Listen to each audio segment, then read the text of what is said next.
Coucou tout le monde, je m'appelle Halima Gadji, je suis actrice, artiste performeur et consultante chez Enzoul. J'adore ma famille, j'aime beaucoup mon travail, mais je suis un être humain d'abord.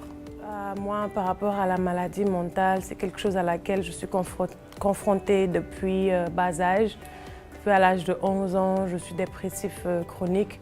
J'ai connu des hauts et des bas. J'ai aussi rencontré plein de gens qui ont des problèmes, qui ont des maladies mentales comme l'anxiété, comme la bipolarité, comme plein d'autres maladies mentales. Ça touche tout le monde. C'est un sujet tabou en Afrique et les gens ont peur d'en parler juste parce qu'on les pointe du doigt. Plusieurs fois, surtout à ma dernière dépression, j'en ai parlé publiquement et sur les réseaux sociaux, les gens ne m'ont pas pardonné.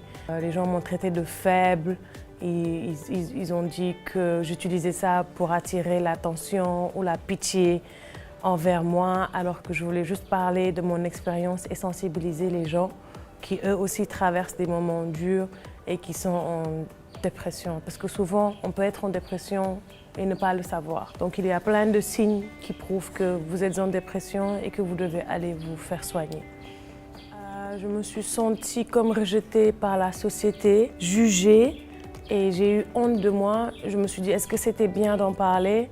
Parce que les gens me disaient, on te préfère en poupée Barbie que de parler des choses sensibles. Sur les réseaux sociaux, quand j'ai parlé de la maladie mentale, les gens me disaient, sois belle et tais-toi. Ouais, je me suis sentie coupée du monde et comme si j'étais une marionnette pour les autres, quoi. J'ai reçu beaucoup de soutien aussi, des gens qui m'ont envoyé des messages en DM, mais aussi j'ai reçu beaucoup de messages venant des psychologues, des psychiatres qui me disaient que c'était fort de ma part d'en parler, surtout pour un personnage public. C'est devenu mon combat de tous les jours. Au début, ils n'étaient pas d'accord que j'en parle publiquement. Quand j'en ai parlé, ça les a fait mal au début, mais après ils m'ont beaucoup soutenue et ils me protègent encore plus aujourd'hui.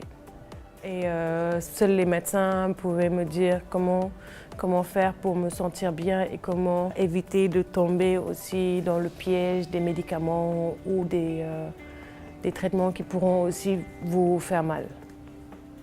Je ne vous remercierai jamais assez parce que vous ne savez pas le nombre de clients que vous avez qui sont malades, le nombre d'employés aussi que vous avez qui sont malades, mais surtout les gens qui vont regarder cette vidéo, quel que soit Alpha que vous venez de partout dans le monde, parler à un médecin ou quelqu'un qui peut comprendre votre problème. Ce qui se passe avec la maladie mentale, c'est pas comme une plaie que vous pouvez soigner tous les jours et à un moment donné, la cicatrice disparaît. C'est une maladie invisible, mais qui est là, qui peut vous pousser parfois à la suicide, à des médicaments ou à des drogues pour vous sentir mieux, alors que le secret, c'est uniquement parler.